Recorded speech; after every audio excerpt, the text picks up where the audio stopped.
British వాడైన cotton దొర ఆంధ్రప్రదేశ్ రాష్ట్ర ప్రజలకు దేవుడి కంటే ఎక్కువ అని బీజేపీ కిసాన్ మోర్చా రాష్ట్ర అధ్యక్షుడు చిగురుపాటి కుమారస్వామి అన్నారు. ఆదివారం స్థానిక బీజేపీ నాయకులతో కలిసి బుచ్చిరెడ్డిపాలెంలోని కనిగిరి రిజర్వాయర్ను ఆయన పరిశీలించారు. ఈ సందర్భంగా ఆయన మాట్లాడుతూ కాటన్ దొర ఆంగ్లేయుల కాలంలో కోట్ల రూపాయలు వెచ్చించి ఎన్నో ప్రాజెక్టులు నిర్మించారని, వాటిలో ఒకటి కనిగిరి రిజర్వాయర్ అన్నారు. అప్పటి నుంచి స్వాతంత్ర్యం వచ్చిన తర్వాత రిజర్వాయర్ గేట్ల నిర్వహణకు 10 రూపాయలు కనీస గ్రీసు కూడా వాడినట్లు లేదన్నారు. వేల ఎకరాలు ఉన్న కనిగిరి రిజర్వాయర్ నిర్వహణ అధ్వానంగా ఉందని, ఈ రిజర్వాయర్ కింద ఇరిగేషన్ అధికారులు సైతం ఉంటారని, కార్యాలయం సైతం శిథిలావస్థకు చేరిందని, కానీ అధికారులు మాత్రం లక్షల జీతాలు తీసుకుంటూ రిజర్వాయర్ నిర్వహణను గాలికి వదిలేశారని అన్నారు. ఈ సమస్యను ప్రభుత్వం దృష్టికి తీసుకెళ్లి ఆధునీకరించేందుకు కృషి చేస్తామన్నారు. भारतीय किसान मोर्चा जिंदाबाद, भारतीय किसान मोर्चा जिंदाबाद, वर्धिल्लाले किसान मोर्चा राष्ट्र अध्यक्ष चिगुरुपाटी कुमारस्वामी गाరి నాయకత్వం కుమారస్వామి గారి కనిగిరి 1,40,000 అక్షరాలు ఇంకా 10,000 ఎకరాలు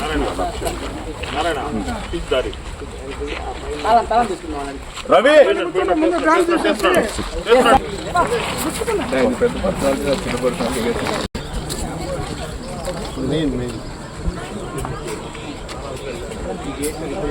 కూడా నిండే పరిస్థితి, నీళ్ళు నిలువ ఉండట్లేదు, లేదు ఊడిపోయింది. ఆక్రమణలో చాలా కట్టలు డ్యామేజ్ అంటే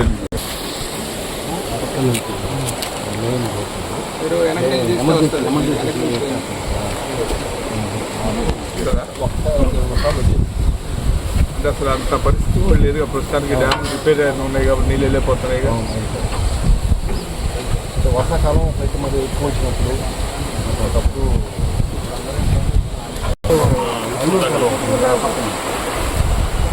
నీళ్ళు ఉపయోగపడతా ఉపయోగపడదు. ఎక్కువ ముంపు అవుతుంది. ఇది కానీ ఫుల్ అయిపోయి దీంట్లోంచి నీళ్ళు వదిలేరంటే కింద ఉండే గ్రామాలు అప్పుడు ముంపులో ఉన్నారు. పంట పొలాలు గతంలో వస్తుండే సార్, ఇప్పుడు ఎక్కువైనప్పుడు ఇబ్బంది పరిస్థితులు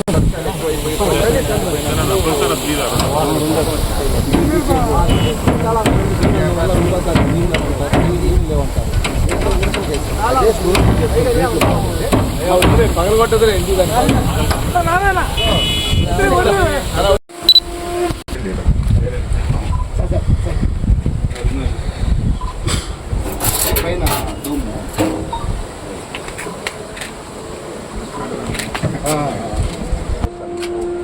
ఎవరికి పరికరం ఈ గేట్లు మరమ్మతులు కనిపిస్తే మనకు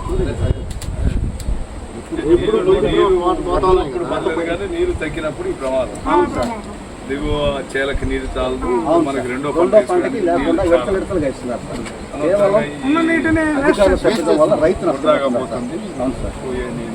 అవును సార్, మరమ్మతులు చేయాల్సిన అవసరం.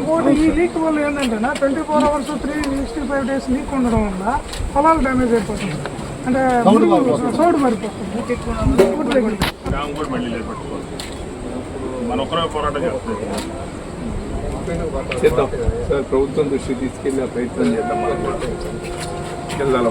రవి రవి ఉన్నారు సార్, ఇన్ఛార్జ్ ఇన్ఛార్జ్ వాళ్ళకి అవగాహన ఉంటుంది. అది మీద ఉండదు. కొత్తగా వచ్చారా?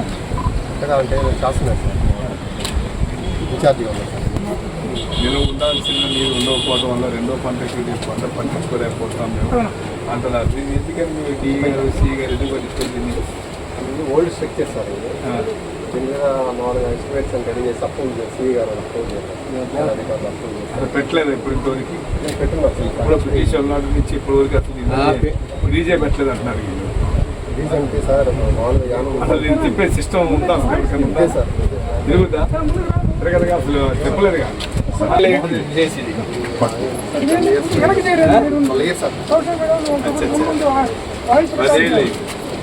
తిరగదు అసలు. ఏం తిరిగినా ఫస్ట్ పట్టేసి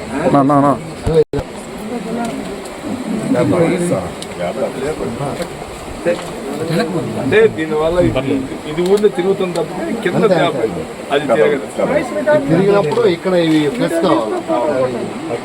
సమ్మర్ లో కూడా పోతుంది వాటర్ పోతా ఉంటాయి సార్. 24 hours పోతుంటాయి, 365 రోజులు పోతుంటాయి. వాళ్ళు గేట్లు మేనేజ్మెంట్ అని డబ్బులు రాసుకుంటారు సార్. గేట్లు మేనేజ్మెంటే చేయరు సార్.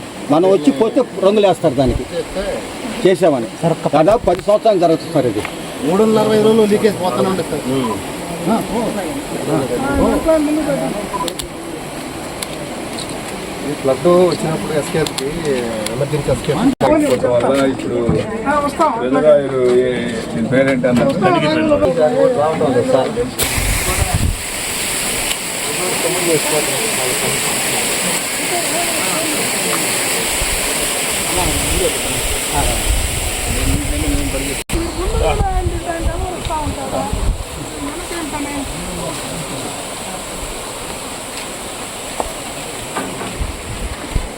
ఉన్నాయో వాళ్ళు దయచేసి మీకు తెలిసిన ఊర్ల నుంచి మీ ఊర్లో నుంచి 5-5 మంది ఇవ్వండి, ఒక సైనికులను తయారు చేయండి. వాళ్ళ ముందుండి మేము వెనుకుండి వాళ్ళ ముందు పెట్టి మేము వెనుకుండి నడిపిస్తామని తెలియజేస్తూ దగ్గరలో మనకి భోజన వ్యవస్థ కూడా ఉంది. దయచేసి అక్కడ అందరూ వచ్చి భోజనం చేసుకొని పోవాల్సిందిగా కోరుతున్నాం. ధన్యవాదాలు. వినయ్ గారు చివరిగా ఈ కార్యక్రమానికి మనకి ముఖ్య అతిథిగా వచ్చినటువంటి వారు రాష్ట్ర అధ్యక్షులు కిసాన్ మోర్చా శ్రీ చిగురుపాటి కుమారస్వామి గారు. రైతుల కోసం, రైతుల బాగు కోసం పుట్టినటువంటి పుడమి కన్నా భూమి పుత్రుడు శ్రీ చిగురుపాటి కుమారస్వామి గారు. నిద్ర లేస్తే ఆ మట్టి వాసన గురించి, మట్టిలో పనిచేసే వాళ్ళ యొక్క కష్ట సుఖాలు, సాధక బాధకాల గురించి నిరంతరం ఆలోచించి వాళ్ళ బాగు కోసం, వాళ్ళ సమస్యలు తీర్చడం కోసం నిత్యం పరితపించేటటువంటి కుమారస్వామి గారి అధ్యక్షుడిగా ఆయన టీంలో పనిచేస్తున్న దానికి నిజంగా మేమందరం కూడా చాలా గర్వపడతా ఉన్నాం. ఆయన మాటలో రైతుల్లో చైతన్యాన్ని రగిలిస్తా ఉన్నాయి. ఎన్నో సమస్యల మీద ఉద్యమాలు చేసినటువంటి రైతు ఉద్యమ నాయకుడు మన కుమారస్వామి గారు. రైతుకి ఏదన్నా బాధ కలిగింది అంటే, నెల్లూరులో బాధ కలిగితే సచివాలయం విజయవాడలో ఉండే సచివాలయం సెక్రటేరియట్ కానీ, లేకపోతే అగ్రికల్చర్ సెక్రటేరియట్ కానీ నేనున్నాను, నా వాళ్ళకి బాధలు వచ్చినాయి, నేను ఖచ్చితంగా తీర్చాలని చెప్పి పోరాడేటటువంటి వ్యక్తి మన ఊరికి రావడం, మనకి వారి అమూల్యమైన సలహాలు ఇవ్వడం కూడా చాలా ఆనందదాయకంగా ఉంది. తర్వాత ఈ ప్రోగ్రాం గురించి పెద్దలందరూ కూడా చెప్పినట్టున్నారు. కాకపోతే ఒక్క మాట మాత్రం నేను చెప్పదలుచుకున్నా. అంటే నేను ఒక రైతుని, నేను కూడా కూలీ పనులకి నేను ఒక ఎంపీటీసీగా ఉండి ఎన్ఆర్జీఎస్ కింద పనులు చేస్తా ఉంటే నాకు కూడా జాబ్ కార్డు ఉంది. కాబట్టి నేను కూడా పనికిపోయా, చెక్ చేయడానికి అనుకోండి, లేకపోతే ఇంక దేనికైనా అనుకోండి. అక్కడ జరిగిన విషయాన్ని మీ ముందు చెప్తా ఉన్నా. గతంలో ఎన్ఆర్జీఎస్ పనుల్లో 10 మంది కాలువ దువ్వేదానికి వెళ్తే 120 మంది లెక్కలు సూపర్వైజర్ దగ్గర ఉండేది. తర్వాత గోస్ట్ బెనిఫిషియర్స్ అని ఉంటారు, చనిపోయి ఉంటారు. వాళ్ళ అకౌంట్లో డబ్బులు వేస్తే సూపర్వైజర్ల కాడి నుంచి ఏపీఎం దాకా అందరూ ప్రాజెక్టు సూపర్వైజర్ కానీ, ప్రాజెక్ట్ మేనేజర్ కానీ అందరూ కూడా పంచుకునేవాళ్ళు. ఇలా ఎవరి డబ్బు దుర్వినియోగం అవుతుంది? ప్రభుత్వం డబ్బులు ఇస్తుంది. ఎవరి డబ్బులు? మన డబ్బులు. మీ డబ్బు, మీ డబ్బు, మీ డబ్బు, నా డబ్బు, ప్రతిదీ కూడా దుర్వినియోగం అయ్యే ప్రతి రూపాయి కూడా మన డబ్బే. ఇది కట్టడి చేయడానికి కోసంగా కేంద్ర ప్రభుత్వం ఆలోచించి మనం రైతు కాలువలు బాగు చేయడానికి, రైతు శ్రేయస్సు కోసం మనం నిధులు కేటాయిస్తుంటే అది క్షేత్రస్థాయిలో దుర్వినియోగం అవుతుందనే ఉద్దేశంతో ఈరోజు ఎన్ఆర్జీఎస్ని విబిజి రామ్జీగా పేరు మార్చడం జరిగింది. పేరు మాత్రమే కాదు, దీంట్లో ఎంతమంది కూలీలు వెళ్తున్నారు, ఎన్ని గంటలకు వెళ్తున్నారు, ఏ కాలువ దగ్గరికి వెళ్తున్నారు, ఎన్ని మీటర్లు తీస్తున్నారు, డెప్త్ ఎంత, వెడ్త్ ఎంత, ఎన్ని గంటల నుంచి ఎన్ని గంటల దాకా పనిచేశారు అనేది ప్రతిదీ కూడా రికార్డ్ అవుతుంది. ఇంతకుముందు కాలువ పనులు ఏమీ లేవనుకో, ఎన్ఆర్జీఎస్ అధికారులకు పనిచేసేవాళ్ళు సుబ్బయ్య పొలం దగ్గర నుంచి వెంకయ్య పొలం దాకా 120 మీటర్లు అని ఒక లెక్క. మళ్ళా పనులు లేవు, డబ్బులు లేవు. మళ్ళా వెంకయ్య పొలం కాడి నుంచి సుబ్బయ్య పొలం దాకా మళ్ళా 120 మీటర్లు, మళ్ళా బిల్లు పెట్టడం, డబ్బులు తీసుకోవడం. ఇటువంటి అవకతవకలన్నింటినీ కూడా ఖండించాలా, ప్రజల దుర్వినియోగం కాకూడదు అని మనకుండే ప్రధాన కాపలాదారుడు గర్వంగా చెప్పుకునేది. ఇంతకుముందు దేశానికి రాజు అని చెప్పుకునే వాళ్ళు ఈ రోజు నా భారతదేశానికి నేను కాపలాదారుని అని చెప్పి ఏకైక ప్రధానమంత్రి, ప్రజల రూపాయి నేను దుర్వినియోగం చేయను, కానివ్వను అని చెప్తూ మన డబ్బుని, మన పంట పొలాల్ని కాపాడేదానికి ఈ పథకం మార్పు, కొత్త చట్టం కూడా రావడం జరిగింది. ఏప్రిల్ నుంచి ఈ పథకం కూడా కొత్త నిబంధనలతో అమలు అవుతా ఉంది. ఏదైనా అపోహలు ఉంటే మాత్రం, అంటే కొందరు కాంగ్రెస్ కుహనా మేధావులు చెప్తా ఉన్నారు ఎన్ఆర్జీఎస్ పథకం తీసేశారా అని. 100 రోజుల పనిదినాలున్న పథకాన్ని 150 రోజులకు పెంచడం జరిగింది. ఇంతకు ముందు 2 నెలలకి 3 నెలలకి ఇచ్చేటువంటి డబ్బులు ప్రతి వీకెండ్ లో కూడా రైతుల ఖాతాల్లో డైరెక్ట్ గా అకౌంట్ లో పడే విధంగా చర్యలు తీసుకోవడం జరుగుతుంది. కాబట్టి దీని మీద అపోహలు మాత్రం వద్దు దయచేసి. ఏప్రిల్ నుంచి పారదర్శకంగా ఈ పథకం నడుస్తా ఉంది. దయచేసి అధ్యక్షుల వారిని క్షమాపణలు కోరుతా ఉన్నా. వారు మాట్లాడిన తర్వాత ఎవరు మాట్లాడకూడదు. నాకు ఈ అవకాశం ఇచ్చిందని హృదయపూర్వకంగా ధన్యవాదాలు తెలియజేసి సెలవు తీసుకుంటాను. రాష్ట్ర అధ్యక్షులు, రైతు బిడ్డ, రైతు బాంధవుడు శ్రీ చిగురుపాటి కుమారస్వామి గారు రాష్ట్ర వ్యాప్తంగా రైతు సమస్యల మీద అధ్యయనం చేస్తూ ఎక్కడికక్కడ గవర్నమెంట్ దృష్టికి తీసుకెళ్తూ సమస్యల పరిష్కారానికి ఆయన వంతు కృషి చేస్తూ మాకు సపోర్ట్గా ఉంటూ మమ్మల్ని ముందుకు తీసుకెళ్తున్నారు. ఈరోజు నెల్లూరు జిల్లా పర్యటనలో భాగంగా ఈరోజు కనిగిరి రిజర్వాయరు ఇక్కడ ఉన్న ఇబ్బందులు అన్న తన కళ్ళారా చూశారు. ఈ సమస్యల గురించి అన్నకి వివరించడం జరిగింది. ఇప్పుడు అన్న మాటలో రైతులకి ఏం చేయబోతున్నారు అనేది మనము విందాము. నమస్కారం. రాష్ట్ర పర్యటనలో భాగంగా నెల్లూరు జిల్లా కూడా రావటం జరిగింది. ఏదైతే కనిగిరి రిజర్వాయర్ ఏదైతే ఉందో దీన్ని పరిశీలించాలని, దీని ద్వారా జరుగుతున్న ఇబ్బందులు కానీ, రైతులకు జరుగుతున్న మేలు కానీ, కష్టాలు కానీ తెలుసుకోవాలి. ఈ ప్రాంత రైతులు ఏ రకంగా ఉన్నారనే విషయం కూడా ఆలోచన చేసి వీరికి ఏమాత్రం అవకాశం ఉన్నా ప్రభుత్వంలో భాగస్వాములుగా ఉన్నాం కాబట్టి ప్రభుత్వంతో మాట్లాడి వీరికి న్యాయం చేయాలనే ఉద్దేశంతో ఇక్కడికి రావడం జరిగింది. ఇక్కడికి వచ్చాక రిజర్వాయర్ చూశాక చాలా బాగుందని చెప్పని నేను పైకెక్కితే గేట్లు రాకపోతే అది ఎప్పుడో 10 ఏళ్ల నాడు వేసిన తాళాన్ని రాళ్ళు పెట్టి పగలగొట్టాల్సిన పరిస్థితి వచ్చింది. ఇక పైకి వచ్చాక ఏదైనా గేటు పైకి వెళ్తుందా కిందకి వెళ్తుందా అని చూస్తే అది తుప్పు బట్టి ఇప్పుడు బ్రిటిష్ వాళ్ళ నాడు పెట్టింది తప్పితే స్వతంత్రం వచ్చాక దాని మీద 10 రూపాయలు గ్రీజు పెట్టిన పాపాన పోలేదనిపించింది నేను. ఎందుకంటే 100 కోట్లు కాటం ద్వారా బ్రిటిష్ వాడైనప్పటికీ కూడా ఆంధ్రప్రదేశ్లో ఉండే రైతాంగానికి భగవంతుడి కంటే ఎక్కువ కాటం ద్వారా అక్కడ కృష్ణా బ్యారేజీ కానీ ఇది కానీ ఇటువంటి అనేక ప్రాజెక్టులు కాటన్ ద్వారా నిర్మాణం చేస్తే రైతుల కోసం ఆ రోజు గనక చేస్తే ఇవాళ స్వదేశీ మన దేశస్తులు మనం పాలన చేస్తూ కూడా మన రైతులకి మనం సరైన న్యాయం చేయలేకపోవడం దురదృష్టకరం.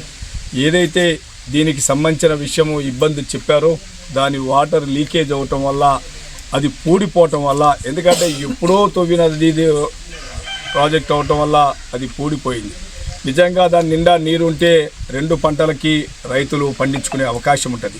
ఇవాళ ఒక పంట పండించుకొని 2వ పంటకి నీరు సరిపోని పరిస్థితి. అందుకోసమని దాన్ని రిపేర్లు చేయాలనేది ఒక మన రైతుల ఆలోచన. దానికి ఎట్టి పరిస్థితుల్లో ప్రభుత్వం దృష్టికి తీసుకెళ్ళి దాని రిపేర్లు, అట్లాగే దీనికి సంబంధించిన లస్కర్లు ఎవరైతే ఉంటారో ఇవాళకి కూడా ప్రభుత్వం తరపు నుంచి ఒక్కరు ఉన్నారని చెప్తున్నారు. వారికి ఉన్నవాడికి కూడా జీతం లేదని చెప్తున్నారు. దీన్ని ప్రభుత్వం దృష్టికి తీసుకెళ్ళి ఈ వ్యవస్థ ఏదైతే ఉందో, ఎందుకంటే శిథిలావస్థలో ఉంది ఈ ఆఫీస్ అంతా. మరి ఏఈలు, జేఈలు, డిఈలు, సిఈలు, ఎస్సీలు వీళ్ళందరూ దీనికి సంబంధించి లక్షల రూపాయల జీతాలు తీసుకుంటూ ఉంటారు, ఎక్కడో చోట ఉండుంటారు. మరి దీని మీద పర్యవేక్షణ లేదు. రైతులకి ఇబ్బందికరంగా ఉంది కాబట్టి దీన్ని ఎట్టి పరిస్థితుల్లో ప్రభుత్వం దృష్టికి తీసుకెళ్ళి దీన్ని ఏదైతే ఈ రిజర్వాయర్ని మెరుగుపరిచి దాంట్లో నీరు నిలవ ఉండేట్టుగా పూడికలు తీసి గేట్లు మరమ్మతులు జరిపేసి లోపల కూడా సుమారుగా 100 ఎకరాల పైన ఇది ఉంది, దాన్ని కూడా ఆధునీకరిస్తే చాలా బాగుంటుంది అని చెప్పి దానికి ఒక చరిత్ర ఉంది. లోపల కురుకొండ శివాలయం కూడా ఉందని చెప్పారు. దాని ప్రయత్నం కూడా ఒక ప్రయత్నం అయితే మేము చేస్తాము. అట్లాగే ఈ జిల్లాకి సంబంధించి ఏదైతే ప్యాడీ, వరి ఎక్కువ ఆధారంతో ఈ రైతులు ఉన్నారు. ఇలా తను పండించి 6 కాలం పండించిన పంట ఇవాళ కోత కోసి కుప్ప వేసుకునే పరిస్థితి వచ్చింది. గతంలో లాగా కుప్పలేయకుండా మిషన్తో కోసుకుంటున్నాం మనం, ఎందుకంటే ఈ వాతావరణాన్ని కలిసి రాకపోవటం వల్ల రైతు దాని ప్రభుత్వం మంచి రేటు ఇచ్చింది ఇవాళ. కానీ మంచి రేటు 2200 రూపాయలు పైన రేటు ఇస్తే ఇవాళ దారుణమైన పరిస్థితి అంటే 1500, 1400, 1200కు బ్రోకర్లు వచ్చి కొంటున్నారు. ఎక్కడ కూడా రైతు సేవా కేంద్రం ద్వారా కానీ కోఆపరేటివ్ సొసైటీ ద్వారా కానీ ఊరినే కేంద్రాలు తెరుస్తున్నాయి తప్పితే ప్రభుత్వం రైతు వెళితే 100 సమస్యలు పెడుతున్నారు. వీళ్ళు మీరు తడిగుడ్లు ఉన్నాయి, లేకపోతే లారీ వచ్చి తీసుకెళ్ళి వెనక్కి తీసుకెళ్ళండి, 2 రోజులు ఆరబెట్టుకొని రండి, లేకపోతే ఈ తేమ శాతం 17 కంటే 22% ఉందంటాడు. కానీ ఆర్ఎస్కే కేంద్రంలో ఏదైతే రైతు సేవా కేంద్రం ఉందో రైతు సేవా కేంద్రంలో ఒక మిల్లు ఉంటుంది, ఒక మిషన్ ఉంటుంది. అది ఇంతకుముందు వైసీపీ గవర్నమెంట్లో మాన్యువల్ మిషన్ ఉండేది, దాన్ని అడ్జస్ట్మెంట్లు చేసి రైతులను దోచేవాళ్ళు. కానీ ఇవాళ మాన్యువల్ మిషన్ కాదు, ఇవాళ ఆధునికమైన మిషన్ వచ్చింది, ఇవాళ కంప్యూటరేషన్ మిషన్ వచ్చింది. ఇవాళ రైతులు దీన్ని గమనించుకోవాల్సిన అవసరం ఉంటుంది. ఎక్కడైతే దీన్ని టెక్నికల్ అసిస్టెంట్ ఉంటాడు, అక్కడ టెక్నికల్ అసిస్టెంట్ కనుక అక్కడ ఏదైతే చెప్తాడో, ఇక్కడ తేమ శాతం ఏదైతే చెప్తాడో అదే తేమ శాతం రైస్ మిల్లు కూడా ఉంటుంది. కాబట్టి ఎక్కడ రాజీ పడకూడదు. అవసరమైతే నేను ఈ జిల్లాలో ఉండే ప్రతి రైస్ మిల్లర్ మీద నేను కంప్లైంట్ ఇస్తా. బ్రోకర్ వ్యవస్థని ఈ జిల్లాలో దారుణంగా ఉంది. ఆంధ్రప్రదేశ్లో అన్ని జిల్లాల్లో ఉంటుంది, కానీ నెల్లూరు జిల్లాలో అసలు నల్లి కంటే దారుణంగా కనపడకుండా ఉంటారు. వీళ్ళు మండలాలు గ్రామాలే పంచుకున్నారంటే, నేను ఇంతకుముందు మండలాలు పంచుకున్నారేమో అనుకున్నా, గ్రామాలే పంచుకున్నారు ఈ బ్రోకర్ వ్యవస్థ అని చెప్పి అంటున్నారు. దీన్ని ఎట్టి పరిస్థితుల్లో ప్రభుత్వం అరికట్టాలి. ఈ జిల్లాలో మంత్రి కానీ శాసనసభ్యులు కానీ ఆలోచన చేయాలి. అధికారం మారినంత మాత్రంగా రైతుల జీవితాలు మారవు. ఆలోచన చేసుకోవాలా. మన రైతులందరూ కూడా ఈ ఎన్డీఏ పక్షాన నిలబడ్డారు కాబట్టి ఈ రైతుల కళ్ళల్లో ఆనందం ఉండాలి తప్పితే కళ్ళల్లో నీళ్లు ఉండకూడదు. ఆ రకమైన ఆలోచనతో భారతీయ జనతా పార్టీ కిసాన్ మోర్చా ప్రయత్నం చేస్తుందని, ఏదైతే రైతులు ఈ ప్రాంత రైతులు సమస్యలు చెప్పారో ఈ సమస్యలన్నింటినీ కూడా ప్రభుత్వం దృష్టికి తీసుకెళ్ళి, అవసరమైతే కేంద్ర ప్రభుత్వం దృష్టికి తీసుకెళ్ళి అయినా సరే ఇది ఏదైతే డ్యామ్ ఏదైతే ఉందో దీని పరిష్కారం కోసం కృషి చేస్తారని ఈ అందరి తరఫున ఈ అందరూ ఎవరైతే మన నాయకులు ఉన్నారో వీళ్ళందరూ కూడా రేపు సోమవారమే మిల్లర్ల విషయం కానీ దీని విషయం కానీ కలెక్టర్ని కలుస్తారు. కలెక్టర్ని కలిశాక నాకు విషయం తెలియజేస్తే ఇరిగేషన్ కమిషనర్ని కలుస్తాను. అవసరమైతే మినిస్టర్ని కలిసి సమస్య పరిష్కారం కోసం నా వంతు ప్రయత్నం అయితే నేను చేస్తానని మీ అందరికీ కూడా మీ అందరి సమక్షంలో నేను హామీ ఇస్తున్నాను.